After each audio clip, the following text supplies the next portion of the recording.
Hi everybody, it's Gail from Gail's Bookish Things. I wanted to share with you today just a little facelift type project I did with these 3 traveler's notebooks.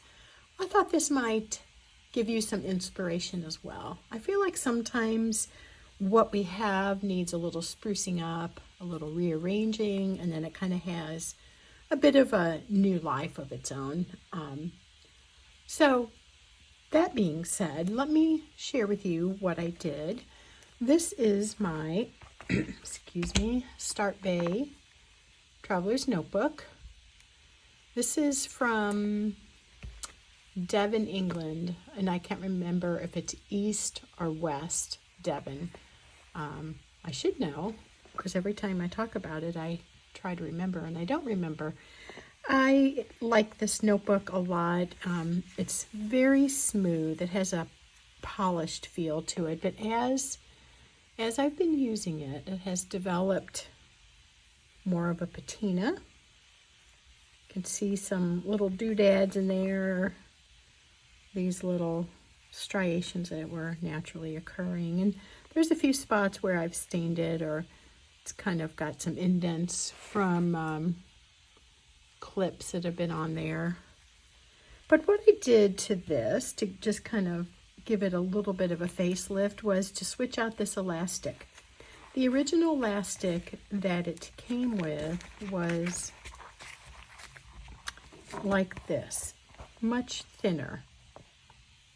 And, well, I take that back. This is still in good shape, and this is thin. This is in the center, obviously.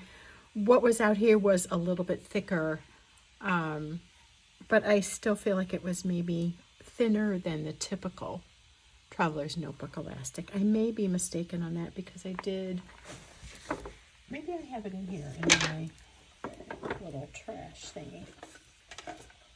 No, I don't have it anymore, but anyway, it was starting to look like right here, like it was almost becoming this elastic, and the threading, or that stuff that wraps around the elastic, was unattached, and it was just very skinny, looking like it could break at any moment. It's held up for a couple years, and I kept thinking it wasn't gonna make it, but I was just kind of getting tired of that look, like it might fall apart at any moment.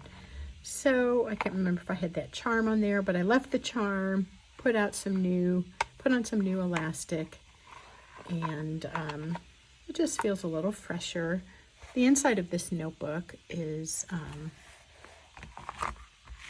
I have talked about this before, and I don't know what to call it, but it's almost like it's buffed, it's polished, it's very slick. You get a sense of some roughness, but overall it's a very smooth surface. You can see some of the lines here. I have liked this notebook, and I like that it's kind of showing the dings and stuff. This is my collaging journal that I'm just sticking in there for now, just as a place to hold it. So, and this still has a nice leather smell. It's really smooth, like a saddle. Maybe that's a good way of describing it. If you bought a Western saddle, maybe any saddle, but it makes me think of that. It's just very smooth. This is my homemade traveler's notebook. This is a piece of leather I got from Michael's. It was, I think, called brown or dark brown.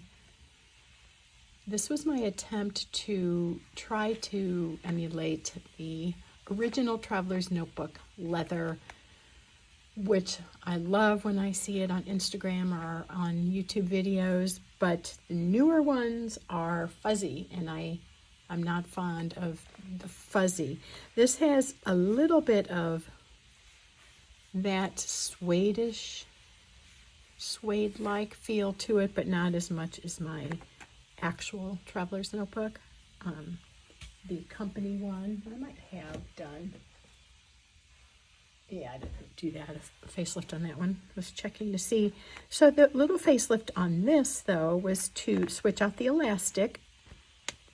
The one I had in here was starting to show, again, some signs of the white elastic showing through the colored part. and I didn't like that, and I thought blue would be fun. I'm kind of into blue lately. I've always liked blue, but it hasn't been like a go-to color for me, but just over the past several months, I've been drawn to it in the pen world and ink world and traveler's notebook world. Anyhow, so I put in this navy blue and added this charm, which is looking caramel colored as I look through my phone screen, but in person it is more of a rust color. I love rust and brown together. Because I have this zipper pouch holding some ephemera in this notebook, I was afraid the elastic was going to wear through much more quickly rubbing against that. I try to kind of, re-bend this and situate it so that that's not protruding, but to no avail. So I decided to just cut this little piece of scrap leather that I got from Hobby Lobby.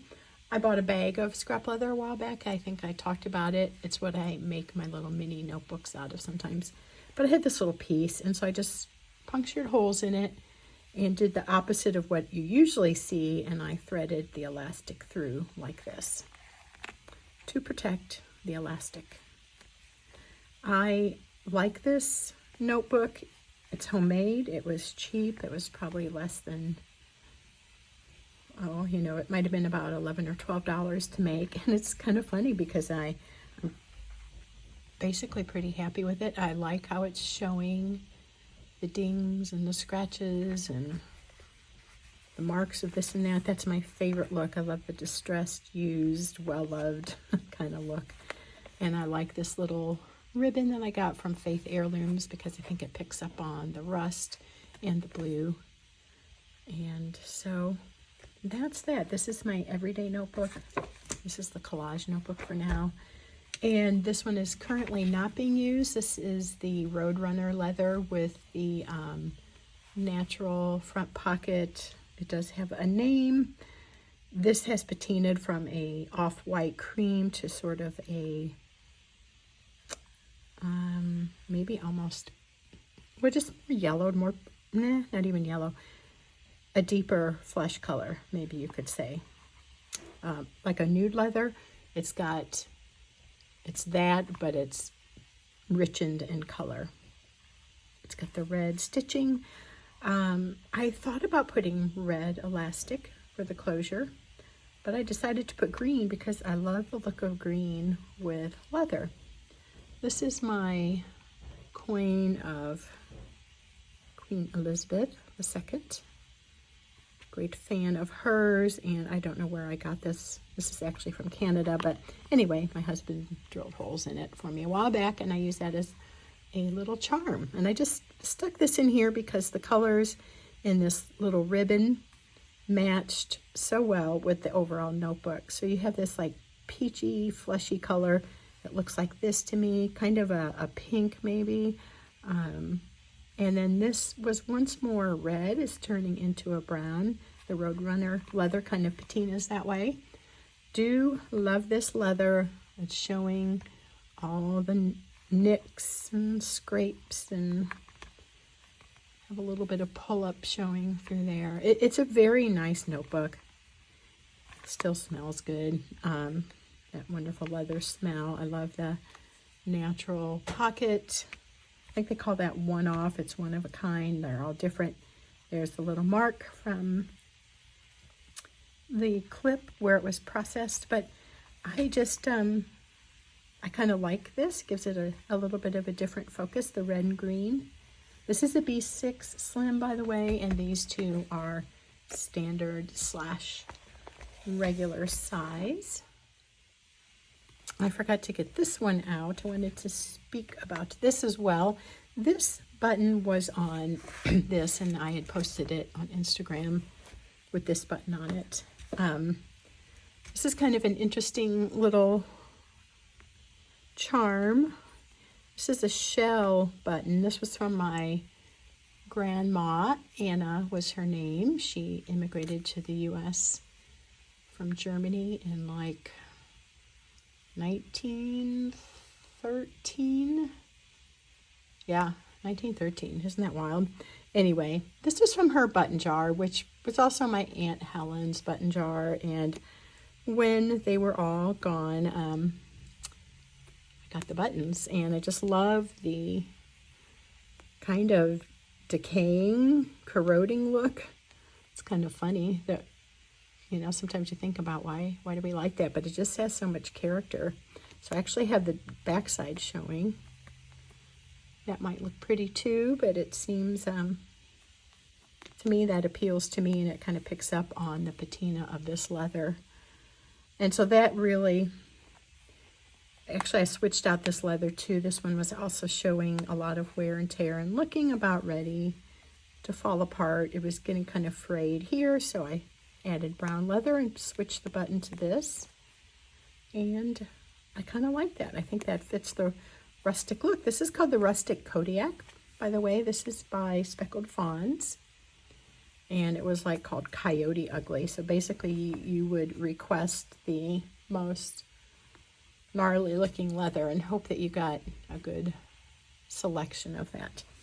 I feel like they did a great job on this. I've been super happy with this notebook. I can't imagine this one ever leaving my little collection. It is getting much lighter, though, as you can see. It was originally quite dark. A very deep dark brown leather. You can see traces of that at the stitching, but even when I treat it, it doesn't keep the darkness for long. I'm getting a little bit sidetracked, but if you're interested, I guess it doesn't hurt to repeat myself a little bit. There underneath you can see, oh my, there's crumbs.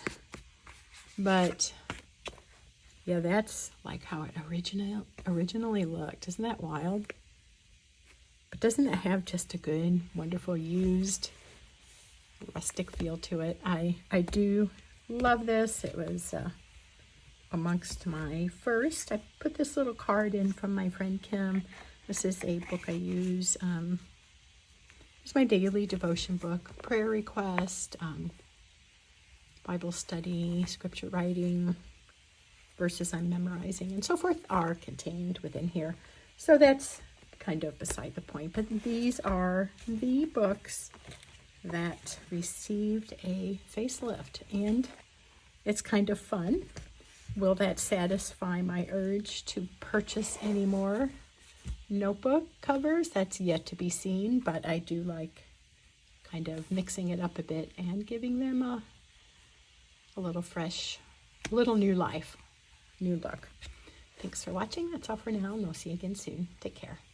Bye.